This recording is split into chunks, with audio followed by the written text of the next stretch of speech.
Welcome to the GGB podcast and another in our series of GGB at ICE podcasts. We're here at ICE Barcelona. My guest today is Steve Sutherland, who is CEO of Konami Gaming Inc. Welcome, Steve. Thank you, Frank. Appreciate being here. Well, congratulations, first of all, on receiving AGEM's Jens Holly Award. What do you consider the high points of achievement during this career? If I take a look at, at Konami, as you know, I'm going on 25 years with the company. There's been a number of achievements, and I think probably some of the most memorable we should really take a look at is we started from, ground zero. We had to get licensing, started with Nevada, and then commenced pursuing other jurisdictions. So the Nevada gaming license, started everything. However, to launch the product, our first install was at Verona Casino.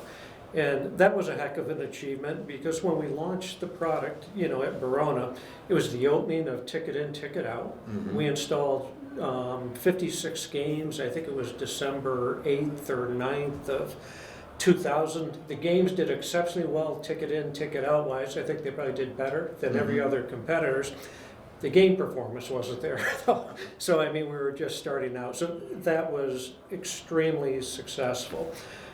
From there, we started pursuing other areas of the market. So we came across Canada down through the Midwest.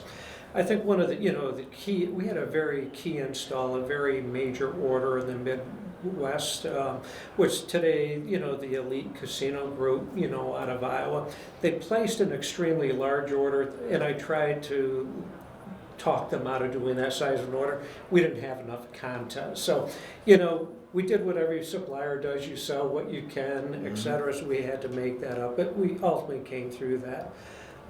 So if I take a look, that was the foundation of the business today. Today, we're licensed in every major jurisdiction around the world from a game standpoint, and we're successful. And we go through what all suppliers do. You have times when your games are, doing exceptionally well. You have times you kind of fall off, fall off the planet, and you've got to bring it back. So, today we're in a very good place. So, in just speaking about the game side of the business, we were originally committed to the Class 3 marketplace. During the pandemic, we made investment to enter other areas of the market. Historical horse racing, Class 2, VLT.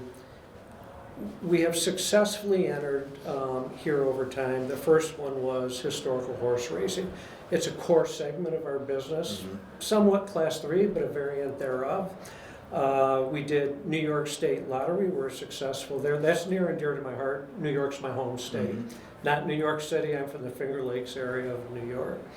That has grown to recently, this past month in December, we shipped about 200 units to Illinois, to the VGT market.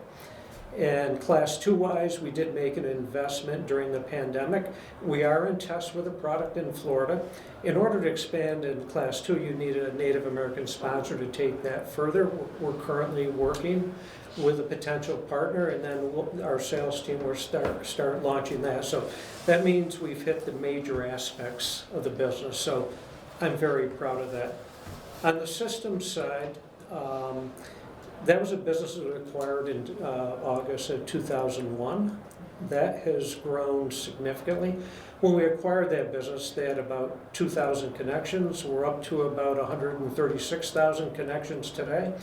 That business is growing, but some highlights, that Elite Casino Group was, we mentioned in the Midwest, because of the relationships and everything we had there, we successfully launched with them back in, I don't know if it was 2002, 2003. They remain a customer today.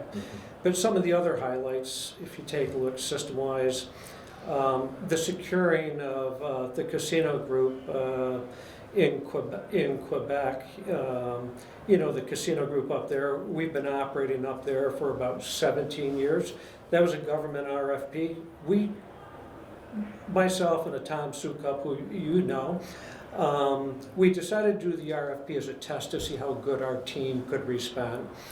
The team did okay, but Tom and I had to rewrite the entire RFP response. ultimately we were awarded that from a technology standpoint, so we understood what we had. So since that time, we've grown other very major multi-sites. Today we're on the Strip with the likes of, the Sahara, the Stratosphere, with the Golden Entertainment Group there. We're at Resorts World, we're at Fontainebleau, and there's other opportunities going forward. So there's a lot of highlights. I couldn't have done it without having a great team. Mm-hmm. Mentioning that, you mentioned you're almost 25 years, and that seems to be a trend at Konami, just a stability in the executive team. What do you attribute your own longevity at Konami? Because it's pretty rare in this industry. I had the unique opportunity, when I joined Konami to build out the team.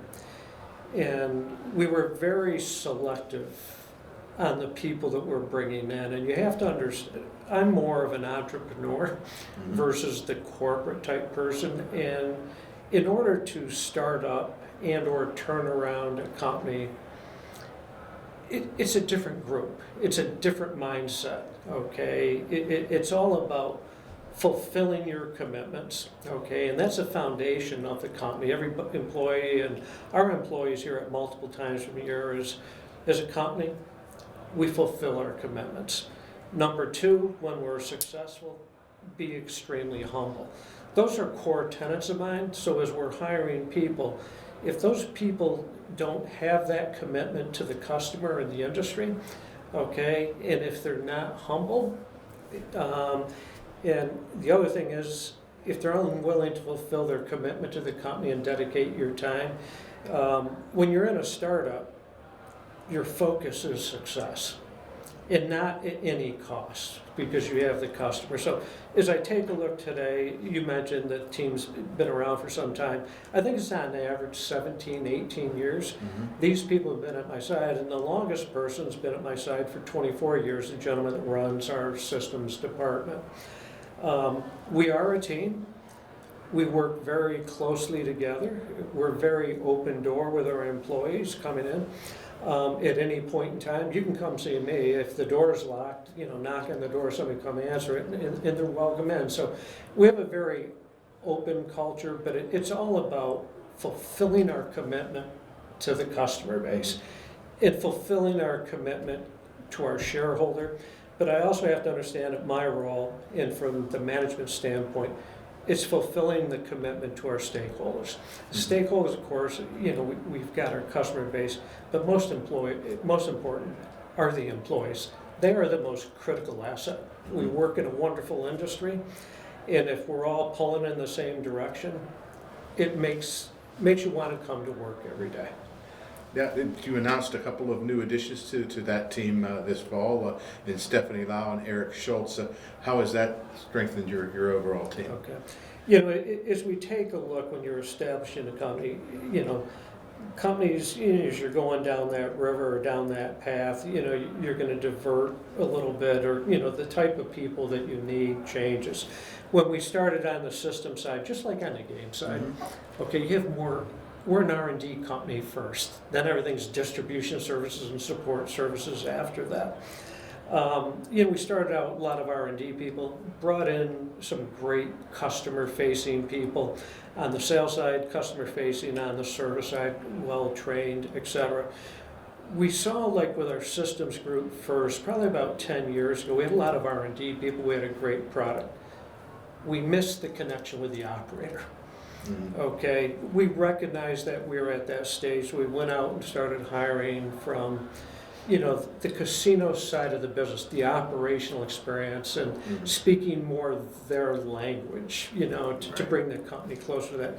Speaking of Stephanie Lau, she's the epitome of that. And as we take a look, our lifeblood on the game side's game design, mm-hmm. Evaluating games in the successful direction going forward. Stephanie is very data driven, and she's got 20 plus years of operators experience. We saw an immediate change with the activities within our company, the open communications to R&D. You're heading down this path. But her ability to say, well, from the operator's perspective in this market, this isn't going to work. Mm-hmm. it's, so she's been able through, data analytics and, her own experience and background to pull our development back onto a core path of success. And we've seen that with some of the more game releases over the past 12, 18 months, and she's critical to that. But most importantly with Stephanie is her openness and willingness to openly communicate in a non-threatening manner with those people who have had control of that in the past. That's a huge benefit. So Stephanie's a huge addition. Eric Schultz, we're glad to have Eric back with the company. He started with us in early 2000s. He left for a few years. Having Eric come back, he has a lot of experience, not just in the Class 3, but in the specialty markets. And I'm going to lump VLT, VGT, HHR, Class 2, they're very similar in the design aspect and stuff. So he's been able to bring that together and pull our R&D resources together to fulfill those commitments in minimal sacrifice or impact on our Class 3 arena. So Eric knows our culture. Eric's committed to the same things as the balance of the team, fulfilling our commitments to the industry and remaining humble, etc. But he's been a great addition. And then recently, somebody that I've known, I don't think he was in the industry, Chris Rowe. I knew him, through his father, Bruce Rowe, because Bruce and I have known each other and friends for a long time. We were able to secure Chris, and Chris is just an unbelievable asset. He's very customer-centric, very customer-focused. He fits within our culture, and he just brings a new and exciting dynamic. And I welcome him to the team because I've known him for a long time, and I'm glad to have him here. And we're seeing the benefit internally, organization-wise. That's great. Now, another thing that's set Konami apart among slot suppliers is a background in legendary amusement lines. How important has it been to tap into that expertise when you're developing new slot games? Okay. Konami is a conglomerate of entities of multiple divisions, and we've had that ability over time to pull in talent from the amusement side and the consumer software side, but not talking about pulling game content out there, but the establishment of the gaming and system business on the game side was that ability to pull development talent from there, engineering designs or capabilities that they had experience on. There's be it video graphic cards and sound cards, and but even from the game design thing. That today, we've pulled people into that group. It's called KGIA, reports through, the Las Vegas entity, and they're responsible for developing a lot of the core content that you've seen over the past few years have been performing better than some. Your Dragon's Law, some of those type of games came out of that entity, in Japan. Likewise, we have gone in and we have pulled out some intellectual property on a limited basis. Of course, we have to be selective because of the market. Does it transcend into this marketplace, number one? And number two, we also have to be very cognizant that they have a brand that's very successful. We don't want to hurt that and associate that. But the key thing has been that ability to pull that raw engineering talent that's very committed to our success, as we have access to those groups as need be. Great. Now you mentioned Synchros. It's well loved by its users, and it's been consistently improving. What are some of the highlights of what you've accomplished recently on the system side? Okay, we have grown over the years from the initial couple thousand connections to, going on 140,000, at this point in time. I think we're right around 136,000. We have penetrated. The system was designed to handle a small route operation to the world's largest casino. We've proven that. We control our system oversees a number of the routes, throughout the country.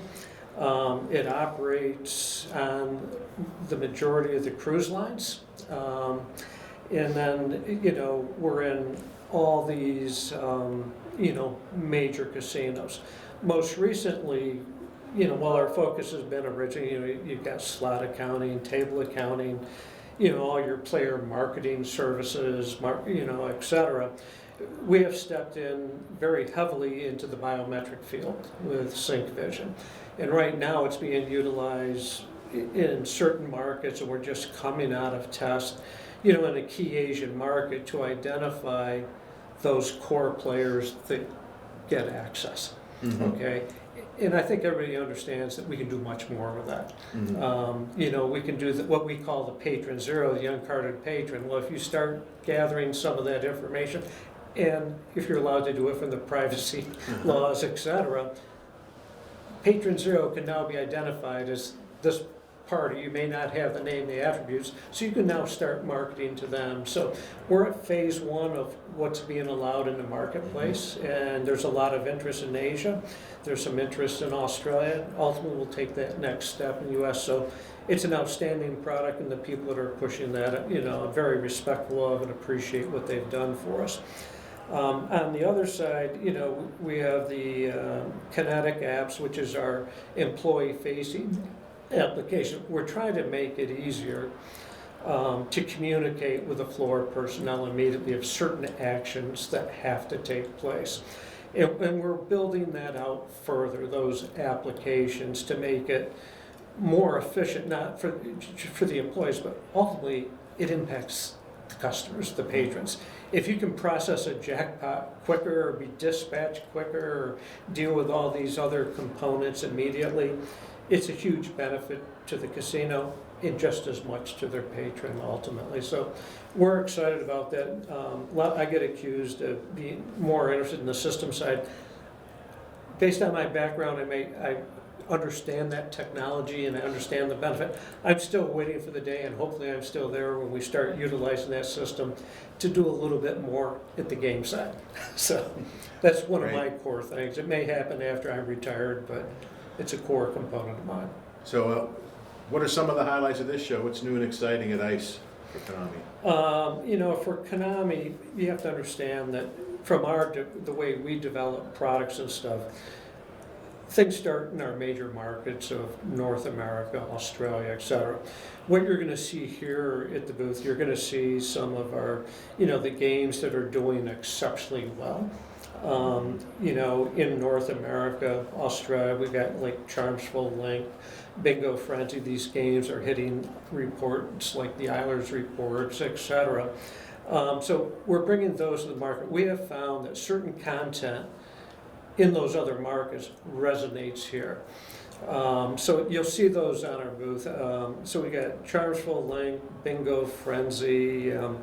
I could name a couple of others, just they've slipped my mind, at this point in time, but show up there. And we also have a separate booth for our iGaming side over, in the other hall, et cetera. So we have an investment in two booths on that side. So, but we're happy where we're at. I think the big challenge right now is we take a look at the international market where we're at is how do we cut that timeline when we do the domestic release in Australia or North America? How can it be a fast follower here? Maybe a few months later, not a lot later. So on that side, that way it's a global launch, because over the past few years, All Aboard and a few other games have become global brands. Typically, we've had regional brands or market specific. Like, All Aboard was originally in Australia. We made a decision. We were bringing it to North America. Well, it's gone around the world successfully. So. Okay. Now, one more question. Konami has been near the top of the slot market in terms of market share and ship share for years, and as you mentioned, you show up often in the Eilers reports. What do you think is most important to maximize your market share, your ship share going forward? It's very simple.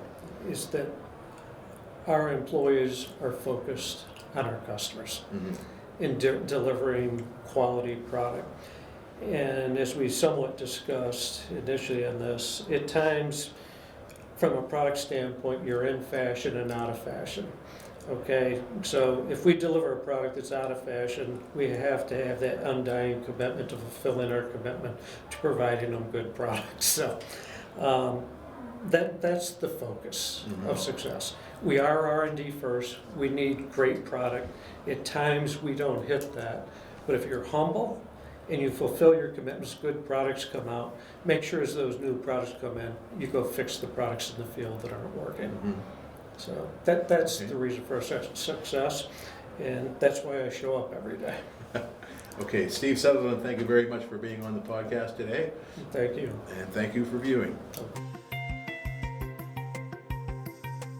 To read more about the topic presented in this week's podcast, visit ggbmagazine.com. To subscribe to GGB's executive summary, go to ggbnews.com and sign up. Don't miss any edition of the GGB podcast. Subscribe on Spotify, Amazon, or Apple Podcasts today. So we'll see you next time on the GGB podcast.